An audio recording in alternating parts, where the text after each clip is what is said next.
आज के इस प्रश्न को पटना से अमन कुमार के द्वारा पूछा गया है। हमारा प्रश्न है, कौन सा रंग क्लोरोफिल द्वारा अवशोषित नहीं किया जाता है? गौर करेंगे, नहीं किया जाता है।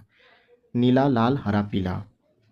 जैसा कि हम सभी जानते हैं कि क्लोरोफिल क्या होता है। क्लोरोफिल एक ग्रीन पिगमेंट है, यानी कि हरा वर्णक है। हरा वर्णक ग्रीन पिगमेंट, इनका अर्थ होता है कि किसी लिक्विड में कोई कलर का होना। कोई अगर लिक्विड है, उसमें किसी प्रकार का कलर है, उसी को हम लोग पिगमेंट कहते हैं, उसी को हम लोग वर्णक कहते हैं। तो पत्तियों में हरा रंग का वर्णक होता है, उसी के कारण पत्तियों का रंग क्या दिखाई देता है? हरा दिखाई देता है। आइए इस प्रश्न का हम लोग एक्सप्लेनेशन देखते हैं। लीफ का ग्रीन कलर किसी सिंगल पिगमेंट के कारण नहीं, बल्कि 4 पिगमेंट के कारण होता है। कहने का अर्थ है कि क्लोरोफिल 4 प्रकार के हुए हैं। कौन कौन से क्लोरोफिल 4 प्रकार के हुए? यहाँ पे आप देख सकते हैं, chlorophyll A, chlorophyll B, xanthophyll और कैरोटोनॉइड। ठीक है। अब ये जो डिफरेंट पिगमेंट्स है, इनका रोल भी क्या होगा? डिफरेंट होगा। ये क्या करते हैं कि ये पिगमेंट लाइट की स्पेसिफिक वेवलेंथ को एब्जॉर्ब करने की क्षमता रखते हैं। यानी कि लाइट का जो एब्जॉर्प्शन, लाइट जो एब्जॉर्ब हो रहा है और नहीं भी हो रहा है, यानी कि अवशोषण हो रहा है, अवशोषण नहीं हो रहा है, तो इन्हीं पिगमेंट के कारण अवशोषण होता भी है और नहीं भी होता है। एक ग्राफ के माध्यम से हम लोग इसको अच्छे से समझेंगे। हमारा ये ग्राफ देख सकते हैं। ग्राफ में हमें दिखाया जा रहा है एक्स एक्सिस, एक और हम देख सकते हैं वाई एक्सिस। ठीक है। तो यहाँ गौर करने वाली बात है कि 400 और 500 नैनोमीटर, 400 और 500 नैनोमीटर में क्या है? ग्राफ बहुत ज़्यादा ऊंचा है। ये वाला किस चीज़ का ग्राफ ऊंचा है? ये क्या है? यहाँ पे एब्जॉर्प्शन हो रहा है। क्या हो रहा है? एब्जॉर्प्शन हो रहा है लाइट का, यानी कि अवशोषण हो रहा है।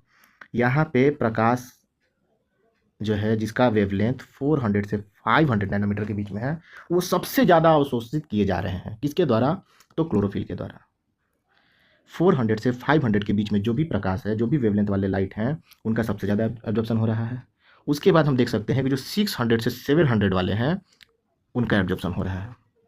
लेकिन 500 से 600 वाले में अवशोषण कम या नहीं के बराबर हो रहा है। बात समझ रहे हैं कि 400 से 500 के बीच सबसे ज़्यादा एब्जॉर्प्शन हो रहा है। तो ये किस प्रकार का लाइट आता है? याद रखिएगा, अपने माइंड में रखिएगा। मैं आपको अब डायग्राम दिखाता हूँ कि 400 से 500, यानी कि 400 से 500 के बीच में हमारा क्या आ रहा है? क्या आ रहा है? ब्लू लाइट आ रहा है। 400 से 500 के बीच में, यानी कि ब्लू लाइट का क्या हो रहा है कि सबसे ज़्यादा एब्जॉर्प्शन हो रहा है। ब्लू लाइट का क्या हो रहा है? सबसे ज़्यादा एब्जॉर्प्शन हो रहा है। 400 से 500 के बीच में ब्लू लाइट का सबसे ज़्यादा एब्जॉर्प्शन किया जा रहा है। अब हम दूसरा देख रहे हैं कि जो 600 से 700 के बीच में है। 400 से 500 के बीच में कौन सा लाइट था? तो ब्लू था। और 600 से 700 के बीच में कौन आता है? तो रेड आता है। आइए दिखाता हूँ मैं आप लोगों को। 600 से 700, 600 से 700, ये देखिए, ये वैल्यू अप्रॉक्स रहता है। ठीक है। तो यहाँ देख सकते हैं कि 600 से 700 के बीच में जो है वो रेड लाइट है। यानी कि जो क्लोरोफिल है वो ब्लू और रेड, ये 2 लाइट का सबसे ज़्यादा एब्जॉर्प्शन करता है। लेकिन एब्जॉर्प्शन, हमारा क्वेश्चन था कि कौन एब्जॉर्प्शन नहीं करता है, किसका एब्जॉर्प्शन नहीं होता है?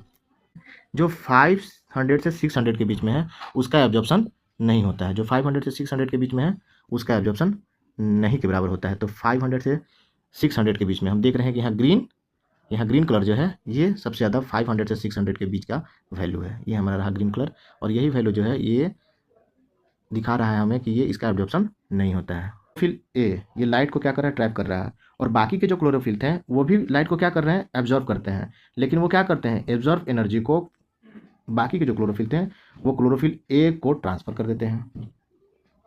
ठीक है। हम बहुत ज़्यादा एक्सप्लेनेशन में नहीं जाएंगे, जो हमारा प्रश्न था उस पर बने रहने की कोशिश करते हैं। और ये हम लोग देख सकते हैं कि जो ब्लू और रेड, ये ब्लू और रेड कलर वाले जो वेवलेंथ हैं, इनका ग्राफ सबसे हाई था। यानी कि इन 2 लाइट्स का फोटोसिंथेसिस में सबसे ज़्यादा एब्जॉर्प्शन होता है। और जो हम देखे थे कि जो ग्राफ यहाँ ग्रीन कलर वाले में कि 200 से 600 के बीच में जिसका वेवलेंथ है, उसमें एब्जॉर्प्शन कम हो रहा है या नहीं के बराबर हो रहा है। तो हम अपने प्रश्न की ओर बढ़ते हैं। हमारा प्रश्न है कि किसका एब्जॉर्प्शन नहीं किया जाता है। एक और फिजिक्स में कॉन्सेप्ट है जिसे हम समझ सकते हैं। कोई भी चीज़ें हमें कभी दिखाई देती हैं, कोई भी चीज़ें हमें अगर किसी कलर की दिखाई देती हैं, यानी कि लाइट क्या करता है कि सारे कलर को क्या करता है कि एब्जॉर्ब कर लेता है, और जो जिस कलर में जो वस्तु हमें दिखाई देती है, उस कलर को रिफ्लेक्ट कर देता है। यहाँ पे पत्तियों में क्या हो रहा है कि ये सारे कलर को एब्जॉर्ब कर रही है और ग्रीन कलर को हमारी आंखों में फेंक दे रही है। यानी कि क्लोरोफिल कहाँ पाया जाता है? क्लोरोफिल कहाँ पाया जाता है? क्लोरोफिल इन पत्ती में पाया जाता है। और पत्ती क्या कर रही है? इन सारे लाइट को तो एब्जॉर्ब कर रही है, लेकिन ग्रीन लाइट को क्या कर रही है? रिफ्लेक्ट कर दे रही है। यानी कि इसका एब्जॉर्प्शन नहीं हो रहा है, तो ग्रीन कलर का एब्जॉर्प्शन नहीं हो रहा है, ग्रीन कलर का एब्जॉर्प्शन नहीं हो रहा है। सनलाइट आ रही है, देख सकते हैं डायग्राम में, और क्या कर रही है कि ये रिफ्लेक्ट कर दे रही है ग्रीन कलर को। तो हमारा आंसर क्या हो जाएगा कि कौन सा रंग क्लोरोफिल द्वारा अवशोषित नहीं किया जाता है, तो हरा कलर अवशोषित नहीं किया जाता है। इसी आधार पे हम एक और प्रश्न देखते हैं, ये मैंने एडिशनल डाल दिया है। प्रश्न है हमारा कि प्रकाश के निम्नलिखित प्रकारों में से किनका पौधे द्वारा तीव्र अवशोषण होता है। पिछले क्वेश्चन में था कि अवशोषण नहीं होता है, उसको भी हमने समझ लिया, तो उसका कॉन्सेप्ट क्या है, और इसका भी हम कॉन्सेप्ट समझ रहे हैं। प्रीवियसली क्या देखे थे हमने, ग्राफ में देखा था, हमने यहाँ ग्राफ में देखा था कि 400 से 500 का ग्राफ सबसे ज़्यादा था, यानी कि वो ब्लू कलर का लाइट था। ठीक है, तो यहाँ भी तो वही पूछ रहा है कि निम्न प्रकारों में किनका पौधों द्वारा तीव्र अवशोषण होता है, यानी कि ब्लू और रेड। यहाँ भी देख सकते हैं आंसर ब्लू और रेड में दिया हुआ है। देखिए ब्लू और रेड को ऑब्जर्व कर रहा है और ग्रीन को क्या कर रहा है, रिफ्लेक्ट कर रहा है। मिलते हैं नेक्स्ट वीडियो में, आज के लिए इतना काफ़ी है। और आप भी अपने डाउट्स जो है हमारे यूट्यूब चैनल के माध्यम से हमारे व्हाट्सएप पे भेज सकते हैं। Thank you.